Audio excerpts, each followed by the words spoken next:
တခန်းတနာ classify အပြည့်နဲ့တိစောက်ထားတဲ့ high value standard ကိုအပြည့်ရစေမယ့်အိမ်တစ်လုံးနဲ့မိတ်ဆက်ပေးပါမယ်ရှင် location အနေနဲ့တပင်ရွှေထီးလန်ဦးရီးစာလန်အနီးနားမှာတရှိတဲ့အိမ်တစ်လုံးပဲဖြစ်ပါတယ်အန်ဒါတို့အရှိဘက်မျက်နှာတာမှာရင် garden space အကျယ်ကြီးလုပ်ပေးထားတယ်အနောက်ဘက်ခြမ်းမှာဆိုလဲသူကအလှပုံစံလေးဖော်ပေးထားရပေါ့နော် wallet လေးတွေကစတက်ရလေးလုပ်ပေးထားတာတွေ့ရတယ်ဒါဆိုရင်အထက်ကိုလိုက်ပြပေးပါမယ်ရှင်အန်ဒရာတို့ချန်ဝဲမူဝင်ခြင်းမှာရင်သူကတကားကို slider တကားသုံးပေးထားပါတယ် slider ကိုလည်းလုံးဝ classify အပြည့်ရစေတဲ့ပုံစံဒီဇိုင်းလေးလုပ်ပေးထားတွေ့ရတယ်ဒီဘက်ခြမ်းမှာဆိုလဲ brace switch 2 cm ထိကပေးထားတဲ့ safety ဖြစ်ပါတယ်အောက်မှာခင်းထားတဲ့ကြွေပြားတွေကစတက်ရလေးသုံးပေးထားတယ်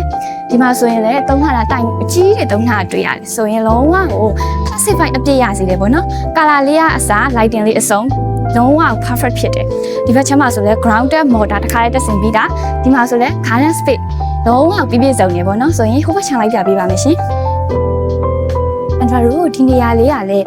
းဒါ garden space လုပ်မယ်ဆိုလဲအဆင်ပြေတယ်ပေါ့နော်ဒါဆိုရင်တခြားသောဂိုဒေါင်ပဲလုပ်တော်တော်လေးအဆင်ပြေပြရမယ်သူရဲ့ခြံဝန်း area ကလည်းကျယ်တဲ့အတွက်ကား3-4စီလောက် AC ရက်လို့ရတယ်အသားလေးရက်လို့ရတယ်ပေါ့နော်ဆိုရင်ဒီဘက်ချမ်းလေးပါအန်ဒရာတို့ဒါလေးကတော့ဒါ store room လုပ်လို့ရတဲ့အခန်းလေးပေါ့နော် spacing လေးလည်းသူ့အနေနဲ့သူကျယ်လို့ပြောရမယ်ဒါဆိုရင်အရှိဘက်လိုက်ပြပေးပါမယ်ရှင်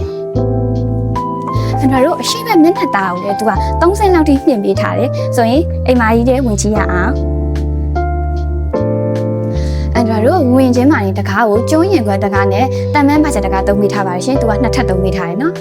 ဒီဘက်ချမ်းမှာအန်ဒရာတို့ဝင်ချင်းရောက်ရှိမှာတော့ living room area ပဲဖြစ်ပါတယ် living room ကို parking အပြည့်နဲ့စီလင်လိုက်တဲ့မိအကြီးစားကိုအမြင့်လေးသုံးပေးထားတယ်ဒီဘက်ချမ်းမှာဆိုလဲ brain box အကြီးနဲ့ curtain အကြီးသုံးပေးထားတွေ့ရတယ်ဒီဘက်ချမ်းမှာဆိုရင်လည်းဒါ living room area ကိုအလှလေးဖြစ်အောင်လို့မြန်မာမှုအသေးစိတ်ကြိုးထိုးထားပြီးတော့ wallet လေးတွေကစားတက်ရက်လေးသုံးပေးထားပါတယ်ရှင်ဒီဘက်ချမ်းလေးပါဒီဘက်မှာတော့တို့ဒါကားပါကင် area လေးနဲ့ဒီအထဲကိုဆက်တဲ့ common door လေးပေါ့နော်ဆိုရင်အထဲဘက်လိုက်ပြပေးပါမယ်အန်ဒရာတို့ဒါလေးကတော့အောက်ထပ်မှာရှိတဲ့ master bedroom လေးပေါ့နော် master bedroom ကိုလည်း spacing အကျယ်ယူပေးထားတယ် ceiling height အမြင့်သုံးပေးထားတယ် master bedroom ဆိုတဲ့အတိုင်းပဲဒီဘက်ချမ်းမှာတောင်းရရှာပါနေရာလေးပါကြွေပြားအသေးစိတ်ကပ်ပေးထားတာကိုတွေ့ရပါတယ်ရှင်သူက spacing လေးလည်းကျယ်တယ် ceiling height မြင့်တယ်ကြွေပြားလေးကလည်း design ဆက်လေးသုံးပေးထားပါတယ်ဆိုရင်နောက်တစ်နေရာလိုက်ပြပေးပါမယ်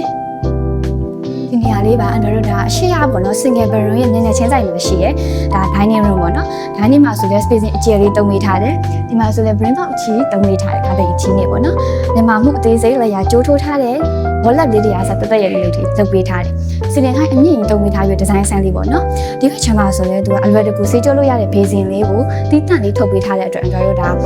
ဆေးချင်းတလို့ဆေးလို့ရတယ်ပေါ့နော်ဒီမှာဆိုလဲ package အပြည့်ခင်းပေးထားတာဆိုရင်ဒီဘက်ချမ်းလိုက်ပြပေးပါမယ်ဒါလေးကတော့ဒါ kitchen room ပေါ့နော် kitchen room မှာအန်ဒရာတို့အပေါလိုဝါပါ cabinet အပြည့်တက်ဆင်ပေးထားတယ် design လေးကလည်းသူက classify အပြည့်ရစီရပေါ့နော်ဒီဘက်ချမ်းမှာဆိုရင်လေသူက basin လေးအားစား gas stove တက်ရက်လေးလုပ်ပေးထားတာတွေ့ရတယ်အသေးစိတ်တေချာလေးလုပ်ပေးထားတယ်ဒါကကြတော့သူက kitchen က open kitchen ပုံစံလေးပေါ့နော်ဒီဘက်ချမ်းလေးပါဒီဘက်ချမ်းလေးကတော့ဒါအောက်ထပ်မှာရှိတဲ့ကိုမွန်တွန်းလက်ရှာပါနေရာလေးပေါ့နော်ကြွေပြားလေးကိုလည်းတက်ရက်လေးလုပ်ပေးထားတယ် design ဆန်းလေးပေါ့နော်ဆိုရင်အရှိဘက်လိုက်ကြပေးပါမယ်နော်မေရွန်သုံးရင်တဲ့လူတွေအတွက်လည်းအခန်းတီးတန့်လေးထပ်ထုတ်ပေးထားတယ်ဒီဘက်ချမ်းမှာဆိုလည်းသူကနှောက်ခွေးရှောင်းလန်းအတွက်ကိုတန်မန်းတက်ထက်ကျုံးတကာတက်ထက်2ထပ်သုံးပေးထားတွေ့ရတယ်အောက်မှာဆိုလည်းပါကစ်ခင်းပေးထားတယ်ပေါ့နော်ဆိုရင်အရှိဘက်လိုက်ကြပေးပါမယ်အန်ဒရာတို့ဒီဘက်ချမ်းမှာဆိုလည်းသူကကာတင်အကြီးစားကိုမှဒီမှာ brain box လေးတွေဖောက်ပေးထားတွေ့ရတယ် lighting ကောင်းကောင်းရတယ်ပေါ့နော်ဆိုရင် second floor ကြည့်ရအောင် second floor area ရောက်ပြီပေါ့နော်အန်ဒရာတို့ရောက်ချင်ပါတယ်ဒီမှာဆိုရင်ဒါ sharing area လုပ်လို့ရမယ် space အကျယ်ကြီးတုံပေးထားတယ်ဒီမှာဆိုလဲ parking အပြည့်ခင်းပေးထားတယ် wallet လေးတွေကစာမြန်မာမှုအသေးစိတ်ကြိုးထိုးထားတယ် ceiling height ဆိုလဲအလှလေးတုံပေးထားတွေ့ရတယ်ဘေးဘက်ချမ်းလေးမှာဆိုလဲအခုလိုမျိုး curtain အကြီးစားနဲ့ brain box အကြီးကြီးတန်မန်းတက်ထက် slide တက်ထက်တုံပေးထားတွေ့ရတယ်ဆိုရင်ဟိုဘက်ချမ်းလိုက်ပြပေးပါမယ်သူကဒါတိတဲ့အခန်းလေးထပ်ဖွဲ့ပြီးလုပ်မယ်ဆိုရင်အဆင်ပြေတယ်ပေါ့နော်ဒီမှာဆိုလဲ spacing လေးကျယ်တယ်ခုနလိုမျိုးလေးပဲတက်ရက်လေးလုပ်ပေးထားတွေ့ရတယ်ဒါဆိုရင်အရှိဘက်လိုက်ပြပေးပါမယ်တကားကိုကျုံးတကားသုံးပေးထားတွေ့ရတယ်ဒီမှာဆိုရင်လည်း balcony area အသေးစားလေးပေါ့နော်အရှိဘက်ကကြည့်မယ်ဆိုရင်ဒါလုံးဝကိုဒါနန်းတွင်းနဲ့ရောက်သွားသလိုခံစားရစေတယ်ပေါ့နော်ချစ်စရာလေးဆိုရင်ကိုပဲချက်သက်ကြည့်ရအောင်ဒါတော့ second floor မှာရှိတဲ့ master bedroom မှာ spacing အကျယ်ကြီးသုံးပေးထားပြီးတော့တက်ရက်လေးရှိရနော် master bedroom ဆိုတဲ့အတိုင်းပဲဒီဘက်ချမ်းမှာဒါဆိုရင်တွန်းလဲရှာပါနေရာလေးပေါ့နော်ဒီမှာဆိုရင်သူကဘတ်တက်ပါတယ်အန်ထွာတော့သဘောကျတာဒီမှာကြွေပြားကတ်ထားတာလုံးဝကိုဒီဇိုင်းဆန်းလေးတွေနဲ့ကြွစေတယ်ပေါ့နော် classify အပြည့်ရစေတယ်ဆိုရင်နောက်တစ်ခါသက်ကြည့်ရအောင်ထ က် master bedroom မသွားခင်ဒီဘက်ချမ်းပေါ့နော်ဒီဘက်ချမ်း spacing ကိုလည်း तू ကနေရာလွတ်ထားပြီးတော့ဒီမှာဆိုလည်းကိုတင်ကြည့်တယ်လို့မျိုးအလားဆင်ချင်းဆင်လို့ရတယ်ပေါ့နော်ပစ္စည်းတွေပါရေးတင်မယ်ဆိုလည်းတော်တော်လေးလှတယ်ဆိုရင်ဒီဘက်ချမ်းသက်ချီရဒါလည်း second floor မှာရှိတဲ့ master bedroom ပေါ့နော်ဒီခန့်ကခုနခန့်တက်ပို့ပြီးတော့ကျေလို့ခန်းစားရတယ်ပေါက်တွေဆိုလည်း तू နှစ်ပေါက်လောက်ဖောက်ပေးထားတယ်လေဝင်လင်ထားကောင်းရတယ်ပြီးတော့ height လည်းမြင့်တယ်ပေါ့နော်ဆိုရင်ဒီဘက်ချမ်းမှာmaster bedroom ဆိုတဲ့အတိုင်းပဲ तू လည်းဒီမှာဗတ်တက်ပါတယ်ပေါ့နော်ဒီမှာဆိုလည်း water heater တစ်ခါရဲတဆင်ပေးပြီးတာပါဆိုရင်ဒီဘက်နေရာလည်းပြပေးပါမယ်အဲ့တော့ဒါပေါ့နော် second floor မှာရှိတဲ့နေရာကြီးကုန်ပြီပေါ့ဆိုအဖို့တက်ကြည့်ရအောင်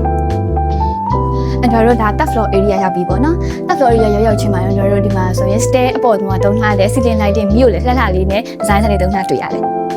အဲ့တော့ဒါဆိုရင်လှေကားတက်ချင်းမှရောက်ရှိတဲ့ spacing လေးပဲဖြစ်ပါတယ်ဒီနေရာမှာဆိုရင် तू အခုလိုမျိုး spacing အကျယ်လေးတုံးပေးထားပြီးတော့ brain box တွေလည်းအခုလိုမျိုး lighting ကောင်းရအောင်အသေးစိတ်လုပ်ပေးထားတွေ့ရတယ် wallet လေးတွေကအစားဘေးမှာလည်းကြိုးထိုးထားတယ်ပေါ့နော်အသေးစိတ်လုပ်ပေးထားတယ်ဒီမှာဆိုရင် spacing ကျဲတဲ့အတွက်ကိုကြိုက်တဲ့လိုမျိုးအခန်းထဖွဲ့ decorated ထပ်လုပ်အဆင်ပြေရပေါ့နော်ဆိုရင်ဒီဘက်ချမ်းသာကြည့်ရအောင်အဲ့တော့ဒါကတော့ဒီထက်မှရှိတဲ့ master bedroom ပေါ့နော် master bedroom ကိုလည်း spacing အကျယ်လေးတုံးပေးထားတယ်အခုလိုမျိုးပဲ brain box အကြီးစားကြီးတုံးပေးထားရပေါ့နော် curtain အကြီးနဲ့တက်ရက်လေးလုပ်ပေးထားတွေ့ရမယ် master bedroom ဆိုတဲ့အတိုင်းပဲဒီဘက်ချမ်းလေးပါဒီဘက်ချမ်းမှာဆိုရင်အခုလိုမျိုးပေါ့နော် attach toilet shower လေးကိုလည်းကြွေးပြအသေးစိတ်ကပေးထားတွေ့ရတယ်ဆိုရင်နောက်တစ်နေ့ရလိုက်ပြပေးပါမယ်အဲ့တော့ဒါကလည်းဒါ master bedroom ပေါ့နော်ဒီဘက်ချမ်းလေးကတော့သူကအခုလိုမျိုးထောင်ချိုးလေးယူထားတဲ့အတွက်ကြိုက်တယ်လို့မျိုး decorated ထပ်လို့ဒါမှမဟုတ် cabinet တွေပဲထပ်ထားတာအဆင်ပြေနေပေါ့နော်ဒီခန်းလေးကခုနခန်းတဲ့ပို့ပြီးတော့ spacing ကျယ်လို့ထင်ရတယ်ဘေးနားမှာလည်း wallet လေးတွေကစားတက်ရက်လေးအသေးစိတ်သုံးထားတာတွေ့ရတယ်ဒါဆိုရင်ဒီဘက်ချမ်းလေးပါသူက master bedroom ဆိုတဲ့အတိုင်းပဲပေါ့နော်ဒီမှာဆိုရင် attach toilet shower နေရာလေးပါဆိုရင်နောက်တဲ့နေရာလေးပြပြပါမယ်အဲ့တော့ဒါဒီဘက်ချမ်းမှာဆိုရင်အပြင်ဘက်ထွက်တဲ့နေရာလေးပေါ့နော် balcony area လေးပါအဲ့တော့ဒီမှာဆိုရင် balcony area ကိုသူက spacing အကျယ်ကြီးတုံးပေးထားတယ်ဒီအိမ်လုံးမှာဒီ balcony ကတော့လုံးဝအိမ်ရဲ့အလှကိုမြင်သာစေမယ့်နေရာတစ်နေရာပေါ့နော်တခါရည်ဆိုလဲကျွန်းလကအကြီးတွေတုံးထားတယ် spacing ရလည်းလုံးဝကျယ်တယ်ကာလာလေးကစားလုံးဝ classic vibe အပြည့်ရစေကာလာတုံးပေးထားတယ်ဒီဘက်ချမ်းမှာဆိုလဲသူကတုံးဝင်ဆန်တဲ့ပုံစံလေးနဲ့မှန်နေရောတုံးထားတဲ့အုပ်ကာလာတွေရဲ့အယောင်တွေကအစားလုံးဝကိုအပေါ်လိုမရှိတော့ perfect ဖြစ်တယ်ပေါ့နော်ဆိုရင်ဒီဘက်ချမ်းမှာအဲ့တော့ဒီဘက်ချမ်းမှာဆိုလဲသူကအပေါ်ဆုံးတစ်ထပ်ရှိသေးတယ်ပေါ့နော်ဒီဘက်ချမ်းမှာဆိုလဲကြောင်းလင်းလေကားလေးတုံးပေးထားတယ်ကြောင်းလင်းလေကားကိုမှ steel ပေါ့နော်အဲ့တော့အခုလိုက်ပြပေးသွားတဲ့ပေ40-60ပေါ်မှာတိစောက်ထားတဲ့ခရက်အမီပေါက်ပါတဲ့ DN လေးရဆိုရင် classic vibe အပြည့်ရစီရယ်ပေါ့နော်ပြီးတော့သူကလည်း decoration တွေကအစားတိစောက်ထားတဲ့ပုံစံအစုံတက်ရက်လေးလုပ်ပေးထားတွေ့ရတယ်လုံးဝကို living standard ကိုမြင့်စေတဲ့အိမ်တစ်လုံးပေါ့နော်အဲ့တော့အခုလိုက်ပြပေးသွားတဲ့ DN လေးရဲ့ဈေးနှုန်းကတော့28,500ဖြစ်ပါတယ်စိတ်ဝင်စားရဆိုရင်တော့ PSN property ကိုအခုပဲဆက်သွယ်လိုက်ပါနော်အားလုံးပဲ bye bye